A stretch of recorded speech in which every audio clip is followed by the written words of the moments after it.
And joining us now is Amanda Edwards, a Democrat in the race for United States Senate. Welcome. Thanks for joining us today. Thank you for having me on. So right now you're an at-large city council member from Houston.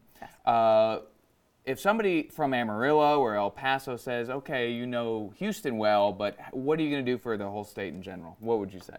Great question. I think this race has to be about all of the people of Texas. And so that's why we're taking great strides to move across the state, small markets, mid-sized markets, larger markets as well, but listening to what residents across the state of Texas really are concerned about, and then most importantly, focus on coming up with results and solutions that can address those challenges and opportunities. So what are some of those issues that are statewide and not just a Houston issue?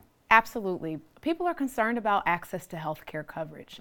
When I say access to health care coverage, I'm talking about that both insurance and making sure that the premiums are going down, things of that nature, but also they're concerned about prescription drug costs. We've been talking to people. We even just did an interview in Lubbock of a woman who was rationing her prescription drugs as a result of the high costs of prescription drugs in our country. And so looking at ways in which we can have policy in place that actually makes a difference in people's lives. Economic opportunity is another big issue. Gun violence, issues relating also to higher ed and education as a whole. So one, I think a lot of people point to a problem with Texas and healthcare is just there's so many people who don't have insurance. I mean, a couple million. Why is that issue important to you, and then how do you fix it? That's a great question. When I was growing up, at about the age of 10, my dad was diagnosed with cancer. And although my dad did pass away when I was about 17 years old, along his journey, I asked a lot of questions that led me to understand what our healthcare system really feels like and looks like. And so I'd ask my dad questions about whether he was going to have access to coverage on his experimental treatments that he was receiving. And knowing at the end of the day, when I was asking the questions, what happens if they don't pay for this? And my dad would say things like, well, we'll have to try to figure it out. Ultimately, the question becomes, well, what happens if somebody can't figure it out? Those are life and death outcomes for our families. And having someone in office who appreciates the urgency of those issues, but then also has strong and good ideas about how to go about solving that access to coverage question. People not only need to have access to health care coverage, but they need to have adequate coverage.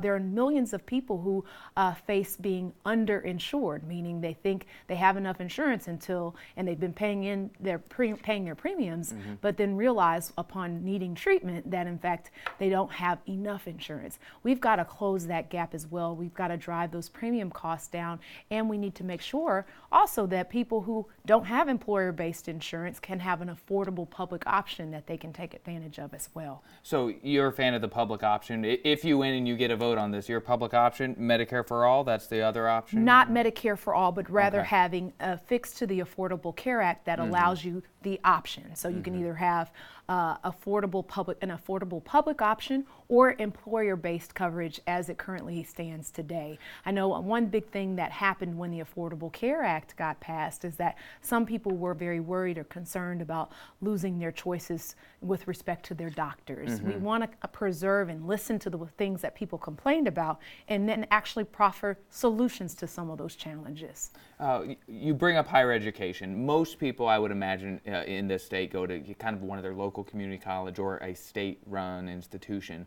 What would you support from a federal standpoint that could help the cost of college? Because it seems to be up at face value somewhat of a state issue. Yeah, it's a situation in which you're facing people who are now going to college, community college, four-year institutions, you name it. They're being burdened with so much debt that they're paying the price of a mortgage before they've even gone into an open house. We've got to be serious from a policy standpoint on how we can reduce that or at least keep those costs contained. And so one way in which the federal government can get involved is whether it's a private institution or a public institution, all of them accept federal grant dollars. Well, along with those federal grant dollars, we can have that be accompanied with a set of measures that require our academic institutions to slow the rate of growth of their tuition costs. That's one way to have some controls put into place so that it doesn't continue to grow and grow and grow at such fast and high rates. And with the increase in grants, I mean, there are a lot of people in Texas that would want to use these. How would you suggest paying for that if there was the new money from Oh, DC? and when I refer to the grants, I mean in terms of academic institutions, they get federal grant dollars for research and things of that nature. So instead of and attaching to those federal research dollars or grant dollars, you'd say to them, you've got to keep your costs under control rather than it being something directly to a student. So not new money, but the Correct. current money, Exactly. more requirements. Exactly. Okay. There you go. When we talk immigration is a big issue here in Texas. I would imagine you're against the wall. We cannot continue to put resources and billions of dollars into a political campaign promise. We've got to be serious about comprehensive immigration reform. We've got to be serious about people being treated with decency and respect at our borders. We can't continue to allow or perpetuate this scenario where children are being separated from their parents and being put in conditions that are not appropriate or just. We have to make sure that we go beyond this moment, however, and obviously fix that, but then look at how do we codify into law what our comprehensive immigration reform ought to look like. Part of the issue here is that you are seeing the president have basically create immigration policy by executive order. And what we need to have is a set of laws that actually work and have a system where the waits and the lines that people have to wait in order to legally migrate or come to our country are appropriate, but then also find out what we are going to do in an appropriate way to address the concerns that people have who are here, who may not be here legally, making sure we have pathways that they can become citizens. I think these are ways in which we can deal with the issue of immigration among many others. Certainly the way we have been handling asylum issues at our borders, I think, is inconsistent with our American values. And we've got to now stop treating our borders and our immigration policy as just pure politics and really think about in a meaningful way how to have a long-term shift in the way that we handle immigration in a manner that actually works for all of us. So if you're confronted with an comprehensive immigration reform in the Senate, what would it have to get you to support it? We've got to have pathways to citizenship for the people that are here. I mean, certainly I am not someone who says or recommends that we need to only not have ICE because we don't have any justifiable reason, because there are things like human trafficking that we need to account for and use ICE to address. There are issues relating to violence and heavy drug trafficking that obviously would necessitate that, but looking at our families doing things against people who are simply trying to contribute to society, I don't think is the way that we need to go. We also need to look at some of the policies surrounding how we're actually creating the flow of immigrants into our country. I think some people have been waiting for decades and decades to enter the country legally. And so figuring out a better process by which we're going to have immigration take place in our country is a necessity. And of course, we have not made meaningful change in quite some time in that regard. When it comes to the economy, President Trump and his administration, I'm painting with a broad brush here, but pretty much government get out of the way, let businesses do what they do, and they will worry about hiring people and creating jobs like that. Do you have similar views, or what would you do instead when it comes to getting people jobs or getting people better jobs, I guess? Yes, I believe in stimulating the economy by providing people more access to more opportunity. And so we can do that in a multiplicity of ways. When we look at, for example, manufacturing or manufacturing and thinking about what happens when the machinery at any type of manufacturing context, when that changes, does that mean an automatic pink slip? Why not have portable workforce development training that you can have, that you can take those credits and then allow you to have that upward mobility within the industry that you exist in. Or looking at the issue of providing jobs or opportunity in places where, like rural communities where there may have been job loss or closures of buildings or manufacturing centers, looking at ways in which we can incentivize sustainable wage paying jobs to locate there that also have benefits.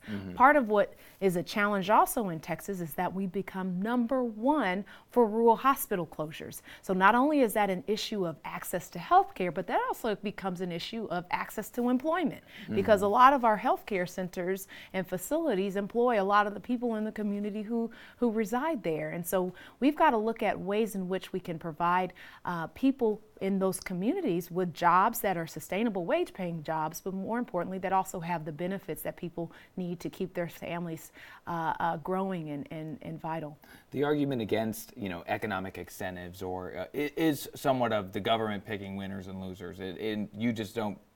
I think that doesn't catch water with you? Yeah, I think when we talk about economic incentives, you're talking about it from the realm of incentivizing the behaviors you want to see. It's not enough just to go into a rural community and tell people that their jobs are going to come back to them because you're going to build a big, beautiful wall on the border.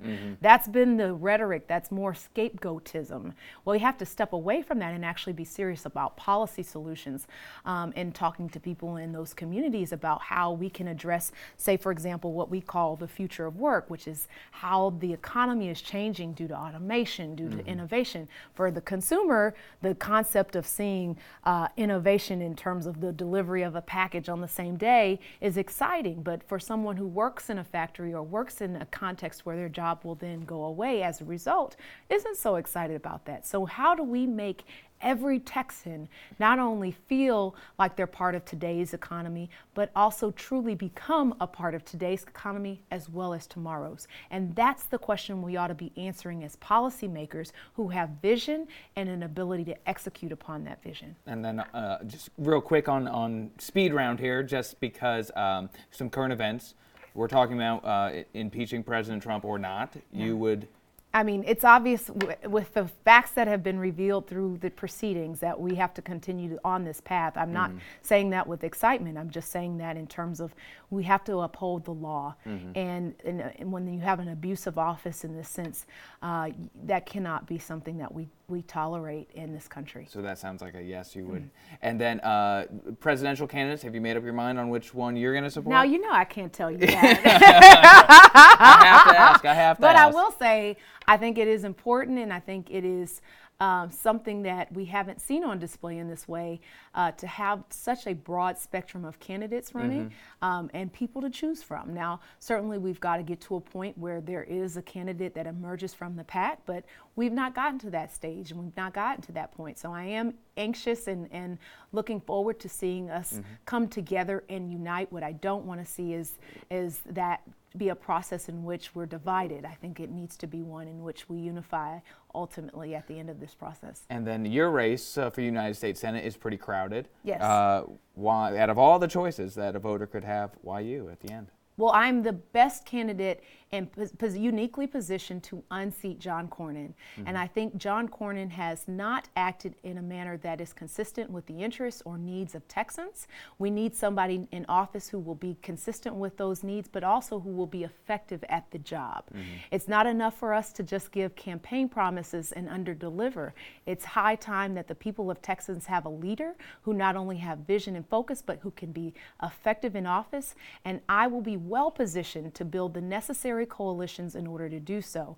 Getting folks who are in the middle, who are independent voters, who are concerned about the state of our nation to come on board Team Amanda, but also galvanizing more of the base. When I talk about that, I mean communities of color, people under the age of 35. We saw in the 18 cycle that they registered in high numbers, but didn't come back out to vote in as high of numbers as what was anticipated.